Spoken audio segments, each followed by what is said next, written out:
at a fundraiser, which was quite successful, because they had confidence. They all paid $250 and they appeared. And it was sold out, I am told. Very, very good. Of course, that doesn't benefit the country necessarily, but the campaign of the other side. But that's quite okay. We understand. But this is what she had to say to these businessmen. And permit me to quote. Yes. I'm quoting now from the Newsday, Tuesday, July 13th, today, 2010, sorry, at page 3. Among other things, she, meaning the Honorable Prime Minister, identified a projection of positive economic growth by year's end, local non-energy projects amounting to $1 billion, which are expected to be completed in 1 month's time. And let me say in passing, I noticed that the Minister of Agriculture claimed that they processed 1,000 farmers' claims in 1 month. That is probably at a rate of 30 or so per day. Extremely good going. Extremely good going. Anyway, the report continues. Existing and soon to be concluded trade arrangements with the United States and Canada are some of the reasons why now was the right time for them to do business in this country. She's quoted as saying, "Today, I bring that conviction to you, along with the message that Trinidad and Tobago is ready for your business as an investment option. Trinidad and Tobago is unparalleled in the Caribbean," she declared. She went on to say that in underscoring government's commitment to economic diversification, Prasad Bisesa said that the 1,100-acre Tamana Intech Park at Wallafield, and I quote, offers significant investment potential in the information and communication technology sector. She added phase 1 of the park is scheduled for a soft opening later this year.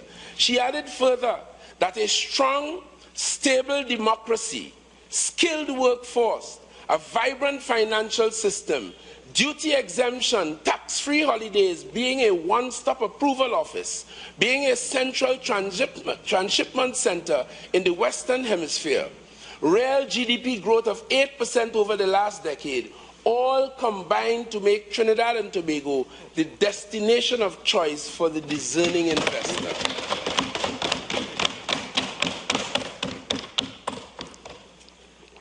So while my friend, the Honorable Senator, attempts for the purposes of local politics to paint a gloomy picture, to create a mess, and to ascribe the mess to the People's National Movement of the last PNM administration, her Prime Minister is out there saying something very, very differently. Very, very differently. But that is what we have come to understand from our friends on the other side. Some of us know them very well, Mr. President. Very, very well.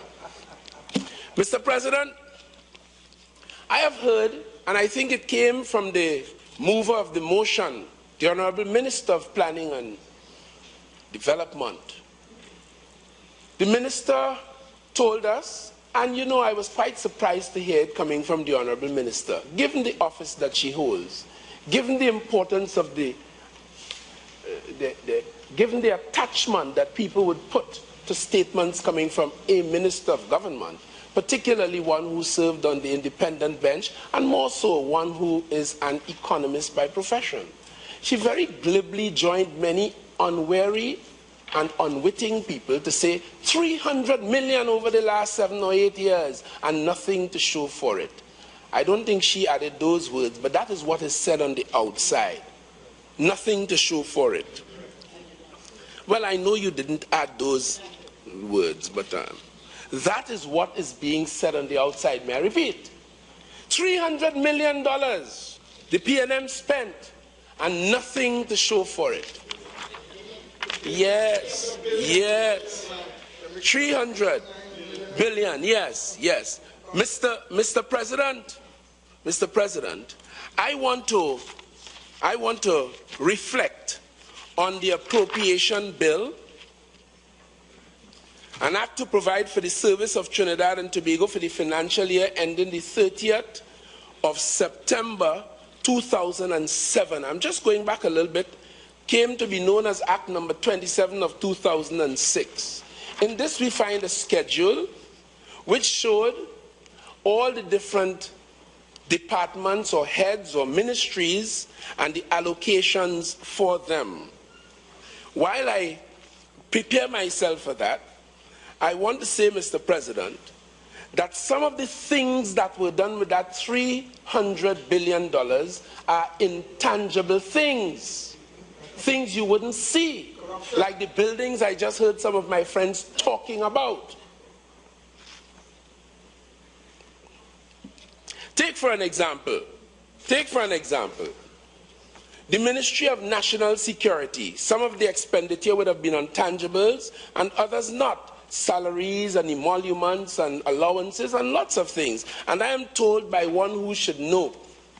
And I think if it is correct, this country should know that too. And if it is not, someone should stand and say so. But I am told, because I'm not an economist, this was not my business, that close to 60 or 61% of the allocation for ministries is spent on salaries and emoluments.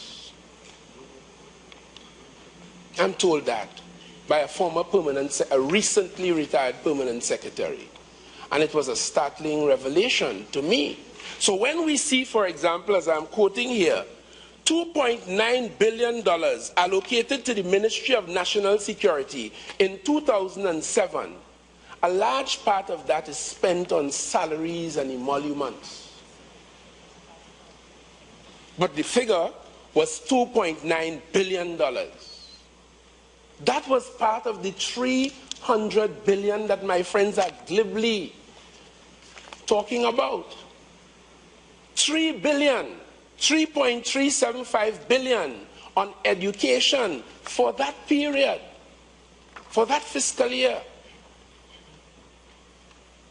$2.837 billion, Ministry of Health.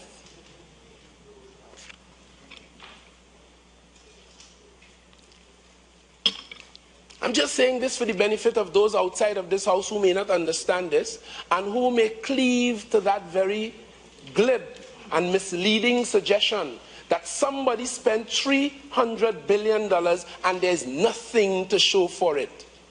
This Parliament, this very august chamber, important an institution as it is in this democracy, in that fiscal year accounted for $15 million.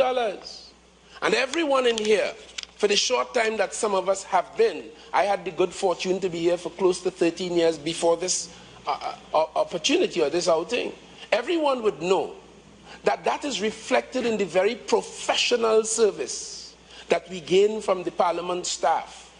And I'm sure by now you would have discovered how professional and forthright the staff of the Parliament is. I have never made a call on the Parliament or sought the service of this Parliament over those 13 years and not had professional and prompt response. And I think we need to congratulate them. But part of the $300 billion that we squandered and did nothing provided those services.